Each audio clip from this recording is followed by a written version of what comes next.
जय जगन्नाथ केमिति अछंती आपण माने आशा करुच्ची बहुत ही भलरे थिबे।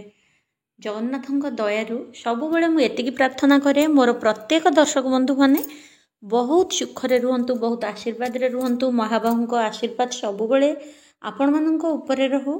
ता छडा महालक्ष्मीଙ୍କ आशीर्वाद रो घरे धन संपत्ति सबुबले परिपूर्ण हेके रहू।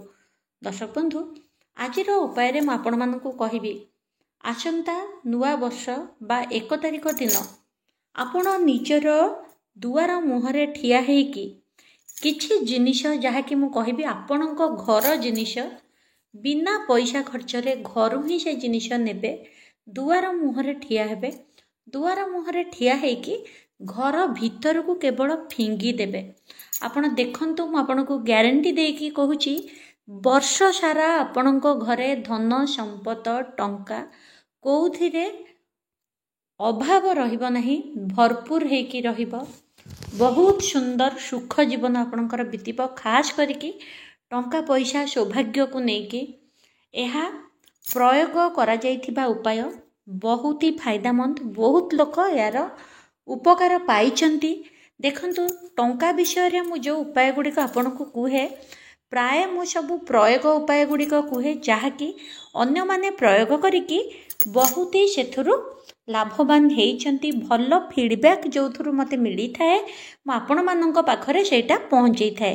तबे दर्शक बंधु निश्चित भाव रे उपाय 1 तारिख दिन करंतु एवं आपण किछि मासरे आपण कहिबे निश्चित आपणक घरे केते टंका पैसा सुरुखुरु रे आपणकर प्रत्येक काम हबो। शुभ शुभ रे प्रत्येक कार्य हबो। जीवन रे मधुरता रहिबो। देखंतु दर्शक बंधु मु केबे आपण माननकु मिछ आशा कुहेनी जे आपण राति पाहिले कोटिपति हे जिवे, 5 मिनिट रे आपण लक्षपति हे जिवे। देखंतु एटा होची कहिबा कथा केवल आपण मानक आकर्षण बढ़ेबा पई, किंतु एथिरे कोनोसी सत्यता नहीं। सत्य होची निश्चय उपकार हबो, निश्चय धन संपदा आपणकर वृद्धि हबो, निश्चय जीवन रे सुख शांति रहिबो। किंतु समय किछि लागिबो, किछि समय उपाय करिवे, किछि समय देबे, तार रिजल्ट आपण निश्चिंत पाइबे। आज उपाय करिके काली कहिबे काई हेलानी एटा केबे संभव कथा नुहे। ता छडा दर्शक बंधु मु आपण मानकु बहुत सात्विक उपाय कहि थाए जहाँकि कौनसी गुणी गारेडी ए सब नुह। सात्विक यूनिवर्स को साहाय्य कला भली ईश्वर एवं आपणकर वेद शास्त्र पुराण आमर वास्तुशास्त्र ता छडा गृहशास्त्र उपरे पर्यवेसित खूब सुंदर सुंदर कथा आपनको कहि थाए। आपणकर निश्चिंत ताहा शुभ कार्य रे लागिबो किछि समय देले आपण। तेणु उपाय करंतु, यार फायदा नियंतु। एबे पर्यंत जदि चैनल को सब्सक्राइब करि नाहंती प्लीज चैनल को सब्सक्राइब करंतु, लाइक करंतु, शेयर करंतु। आपणक सांगसाथी को कहि कि मध्य चैनल को सब्सक्राइब करंतु। यह छड़ा मोर अपॉइंटमेंट नबाउ चाहूथिले ऑफिस रो फोन नंबर अछि, मैनेजर बाबूंक सह कथा हे कि मोर अपॉइंटमेंट नेई परिबे। ता छड़ा आपण जति तांको व्हाट्सएप रे मेसेज पठेबे अपॉइंटमेंट नबा पई तेबे खूब भलो कथा। बारंबार फोन न कले मध्य भलो, कारण बहुत दर्शक बंधु फोन बहुत मात्रा रे करूचंती जहाँकि गोटे जन को रिसीव करबा कथा हबा बहुत कष्टदायक हेई होची। तेणु करी आपण जदि प्रकृतर अपॉइंटमेंट नबार अछि तेबे आपण व्हाट्सएप मेसेज मध्य करिकि तांकटो आंसर पाई परिबे। या छडा दर्शक बंधु मोर अन्य चैनल देखिबा पई डिस्क्रिप्शन रे लिंक अछि, आपण देखंतु ताकु मध्य सब्सक्राइब करंतु। तेबे एबे जिबा उपाय अडकू देखंतु बहुत खूब सुंदर सहज उपाय। आपणको घरर मसला डबारू आपण डालचीनी नियंतु जाको सिनामन कह जाए। आपण सिनामन पाउडर बा डालचीनी को आपण ग्राइंडर रे गुंड करि परिबे बा डायरेक्ट जदि आपणक पाखरे गुंड पाउडर अछि आपण पाउडर नेई परिबे।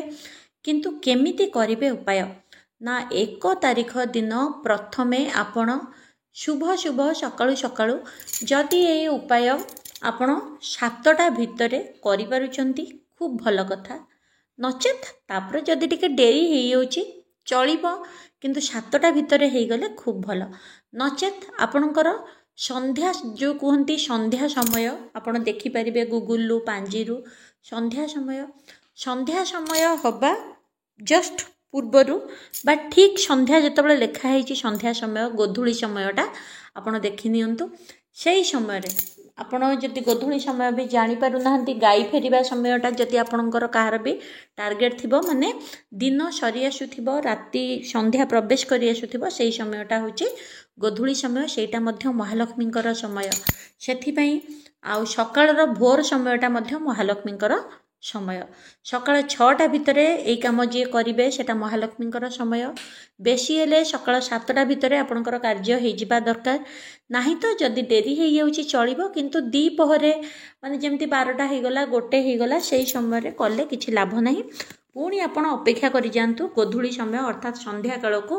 ସେହି ସମୟରେ ଆପଣ କ'ଣ କରିବେ, ନିଜ ଦୁଆର ମୁହଁରେ ଠିଆ ହେଇକି ଡାଲଚିନି ତ ଗୁଣ୍ଡ ନେଇଯାଆନ୍ତୁ ବା ଆପଣ ଘରେ ଗୁଣ୍ଡ କରିନିଅନ୍ତୁ। ସେହି ଗୁଣ୍ଡକୁ ହାତ ମୁଠାରେ ଆପଣ ଧରିବେ। ଧରିକି ଦୁଆର ବନ୍ଧ ବାହାରେ ଠିଆ ହେବେ, ମୁଖ୍ୟ ଦୁଆର ଯେଉଁଟା ଘରର ତା ବାହାରେ ଠିଆ ହେଇକି ଆପଣ ଏତିକି କହିବେ, ହେ ମା ମହାଲକ୍ଷ୍ମୀ, ମୁଁ ଆପଣଙ୍କର ଆଶୀର୍ବାଦ କାମନା କରୁଛି।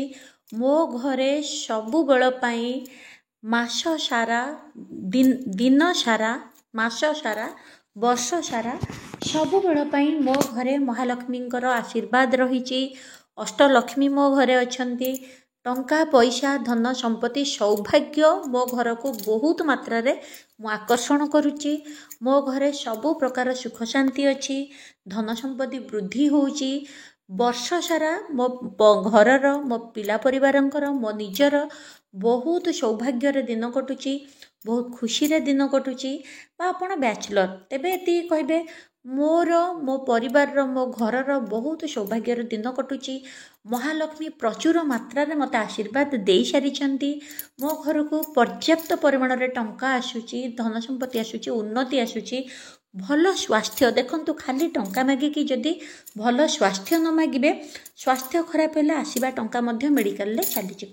ତେଣୁ ମୋ ଘରକୁ ଉଚିତ ସ୍ୱାସ୍ଥ୍ୟ ବା ଭଲ ସ୍ୱାସ୍ଥ୍ୟ ଆସୁଛି, ବହୁତ ଖୁସି ଖବର ଆସୁଛି, ଘରର ଡେଭଲପ୍ ହେଇ ଚାଲିଛି। ଯାହା ଆପଣଙ୍କର ପଜିଟିଭ୍ କହିଦିଅନ୍ତୁ, ଆଉ ବହୁତ ଭଲ ମନରେ ଧଡ଼ାଧଡ଼ କହିଦିଅନ୍ତୁ। କହିବା ପରେ କ'ଣ କରିବେ, ସେଇ ଯେଉଁ ଗୁଣ୍ଡଟାକୁ ହାତ ଖୋଲିଦେବେ, ମାନେ ମୁଠାଟାକୁ ଖୋଲିବେ, ହାତ ଖୋଲିକି ମୁହଁରେ ଆପଣ ଫୁଙ୍କି ଦେବେ ଘର ଭିତରକୁ, ବା ନଚେତ ନାହିଁ ଆପଣ ସେଇ ହାତରେ ତାକୁ ଏମିତି ଘର ଭିତରକୁ ବୁଣି ଦିଅନ୍ତୁ। ମା ମହାଲକ୍ଷ୍ମୀ ସବୁଆଡ଼େ ବ୍ୟାପି ଯାଇଛନ୍ତି। ମୋର ମୁଖ୍ୟ ଦ୍ୱାର ଦେଇ ମା କୁଳଦେବୀ, ମାନେ ଦେଖନ୍ତୁ ଦୁଆର ମୁହଁରେ କୁଳଦେବୀ ଥାଆନ୍ତି, କୁଳଦେବତା ଥାଆନ୍ତି, ବିଘ୍ନରାଜ ଥାଆନ୍ତି। ମା କୁଳଦେବୀ ଆପଣଙ୍କ ଆଶୀର୍ବାଦରୁ ମୋ ଘରେ ଟଙ୍କା ପଇସା ସୌଭାଗ୍ୟ ସବୁ ବଢ଼ି ସାରିଛି କହିକି ଆପଣ ଘର ଭିତରକୁ ତାକୁ ଫିଙ୍ଗି ଦିଅନ୍ତୁ। ଫିଙ୍ଗି ଦେବା ପରେ ତାକୁ କିନ୍ତୁ ତାପରେ ଆପଣ ନିଜର ପାଦ ପକେଇକି ଭିତରକୁ ଆସନ୍ତୁ। ପାଦ ପକେଇଲା ବେଳେ ଦେଖିବେ କେଉଁ ନିଶ୍ୱାସ ଆପଣଙ୍କର ଯାଉଛି। ବାଁ ପଟ ନିଶ୍ୱାସଟା ହାଲକାରେ ଯାଉଛି ନା ଡାହାଣ ପଟ ନିଶ୍ୱାସଟା ହାଲକାରେ ଯାଉଛି। ଯେଉଁ ନିଶ୍ୱାସଟା ଆପଣଙ୍କୁ ଇଜି ଅର୍ଥାତ୍ ହାଲକାରେ ଯିବା ଆସିବା ହେଉଥିବ, ଆପଣ ହାତରେ ଟେଷ୍ଟ କରିକି ନିଶ୍ୱାସ ନେଇ ଦେଖନ୍ତୁ। ଗୋଟେ ପଟ ଜାମ୍ ଥିବ, ଗୋଟେ ପଟ ଆପଣଙ୍କର ହାଲକାରେ ଯାଉଥିବ। ସେଇ ପଟ ପାଦ ପ୍ରଥମେ ଘର ଭିତରକୁ ପକାଇ ଜୟ ମା ମହାଲକ୍ଷ୍ମୀ କହିକି ଘରକୁ ଆପଣ ପ୍ରବେଶ କରନ୍ତୁ। ଏଇ ସୌଭାଗ୍ୟ ସହ ମୁଁ ବହୁତ ସୌଭାଗ୍ୟ ନେଇ ମୋ ଘରକୁ ଯାଉଛି କହିକି ଆପଣ ଘର ଭିତରକୁ ପ୍ରବେଶ କରନ୍ତୁ। ଦେଖନ୍ତୁ, ବାକି ସେଇ ଯେଉଁ ଡାଲଚିନି ଗୁଣ୍ଡକୁ ଆପଣ ସାଙ୍ଗେ ସାଙ୍ଗେ ଓଳେଇକି କି ଝାଡ଼ିକି ଫିଙ୍ଗିବେ ନାହିଁ। ତାକୁ ଦିନ ତମାମ ସେମିତି ରାତି ତମାମ ପଡ଼ିକି ରହିବାକୁ ଦିଅନ୍ତୁ। ତା ପରଦିନ ସକାଳେ ତାକୁ ଝାଡ଼ୁ ଲଗେଇକି ଆପଣ ଅଳିଆ ସହିତ ଯେମିତି ଡଷ୍ଟବିନ୍ରେ ପକାଉଛନ୍ତି କି ବାହାରେ ପକାଉଛନ୍ତି, ଯୁଆଡ଼େ ପକାଉଛନ୍ତି ଆପଣ ସେଟାକୁ ସଫା କରନ୍ତୁ। କିନ୍ତୁ 1 ତାରିଖ ଦିନ ଆପଣ ତାକୁ ସେମିତି 24 ଘଣ୍ଟା ପଡ଼ିକି ରହିବା ପାଇଁ ଦିଅନ୍ତୁ, ତାକୁ ସଫା କରନ୍ତୁ ନାହିଁ।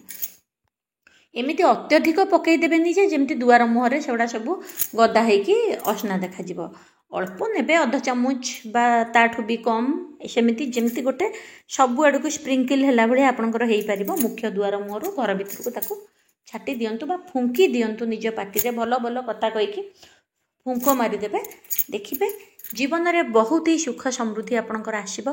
ଏହି ଉପାୟ ଆଉ ଗୋଟେ ସୌଭାଗ୍ୟ, ମାନେ ଭଲ ଆପଣଙ୍କୁ ସୋନେ ପେ ସୁହାଗା କେମିତି ହେବ ନା, ପ୍ରତ୍ୟେକ ମାସର 1 ତାରିଖକୁ ଯଦି କଣ୍ଟିନ୍ୟୁ କରିବେ, ଦେଖିବେ ବହୁତ ଜଲ୍ଦି ଆପଣଙ୍କର ଟଙ୍କା ବଢ଼ିବା ସାଙ୍ଗରେ ଘରର ଉନ୍ନତି ବଢ଼ି ଚାଲିବ। ପ୍ରତ୍ୟେକ ମାସର 1କୁ 1 ମନେ ରଖି ଯଦି ଆପଣ କରିବେ, ତେବେ ଆପଣଙ୍କର ଆହୁରି ଭଲ କାମ ଦେବ। ନଚେତ ଆପଣଙ୍କର ମନେ ନାହିଁ, କିନ୍ତୁ ପ୍ରଥମେ 1 ତାରିଖ ତ କରନ୍ତୁ ଏହି ଶୁଦ୍ଧ ଆଶା ନେଇକି। ଆଶା କରୁଛି ଭିଡ଼ିଓ ଆପଣଙ୍କୁ ନିଶ୍ଚିନ୍ତ ଭଲ ଲାଗିଥିବ। ଦେଖା ହେବା नेक्स्ट वीडियो रे चैनल को सब्सक्राइब करंतु एवं पाखरे थिबा बेल आइकन बा घंटी चिन्ह को दबांतु ऑल नोटिफिकेशन को ऑन करंतु जहा द्वारा कि मोर सब वीडियो आपनक पाखरे प्रथमे पहुंची परिबो। जय जगन्नाथ।